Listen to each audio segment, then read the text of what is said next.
and be scrappy outsiders and make a difference. And I sort of feel with what's happening in crowdfunding and the interaction, that's the same way. And I'm really, I have, yes, it's a lot of work to always engage, but it's actually really fun because you have, you're getting genuine feedback from people that care. So anyway, I'll just ask you, what do you think about? Yeah, well, of course, I agree with everything you've said, and I have two things I would add in there. One is that the first thing that I didn't expect was that even when we started the Kickstarter, we had in our mind's eye the game we were going to create, and the feedback from day one of the Kickstarter was so high quality and consistent that we quickly realigned to what was obviously our core audience's needs and wants, even through the Kickstarter process. Beyond that, we then, as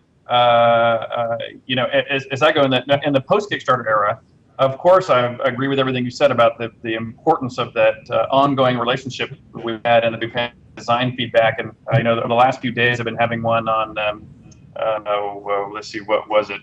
Jumping was the topic du jour of the last few days. That I've been having a really healthy discussion and debate about the pros and cons and hows and ifs to do that. But I also think for us, I don't think I could do this game without having actually two things. One is the community support the way it was, and this may not be true for you as much as it is for us, but also for us, it's the quality of tools we've been able to acquire. In previous eras, there's no way we could use very many off-the-shelf tools. They just frankly weren't good enough.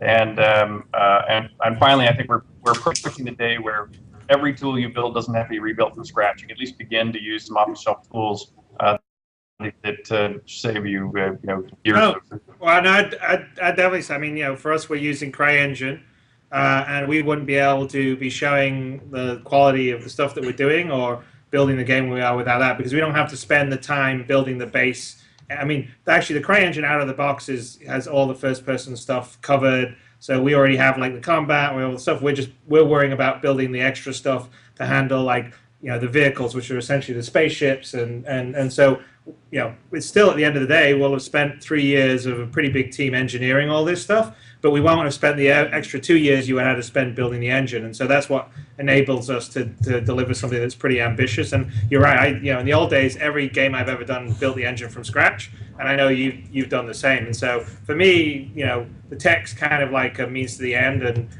yes, you could go and rewrite your own engine, and maybe it's slightly better, but in the time that you'd waste doing that, you could have taken an existing engine and improved it and made it better. And so I definitely think it's allowing, on a creative side, to focus more on the game and add features that are specific to the game, and less, just getting up to the level that everyone else is at. Yep. Yeah, exactly. And while that might be a sign that that these new technologies and crowdfunding is a great democratization, which in some ways it is, because it's allowing really to skip the sales and marketing team and go directly to customers. And in that sense, it is a democratization. But it still means, though, that you have to be a competent developer to, frankly, do a good Kickstarter campaign, much less produce a good product, even with these advantages. So anyway, I'm enjoying it. I think it's allowing us to do things I would have never anticipated being able to do.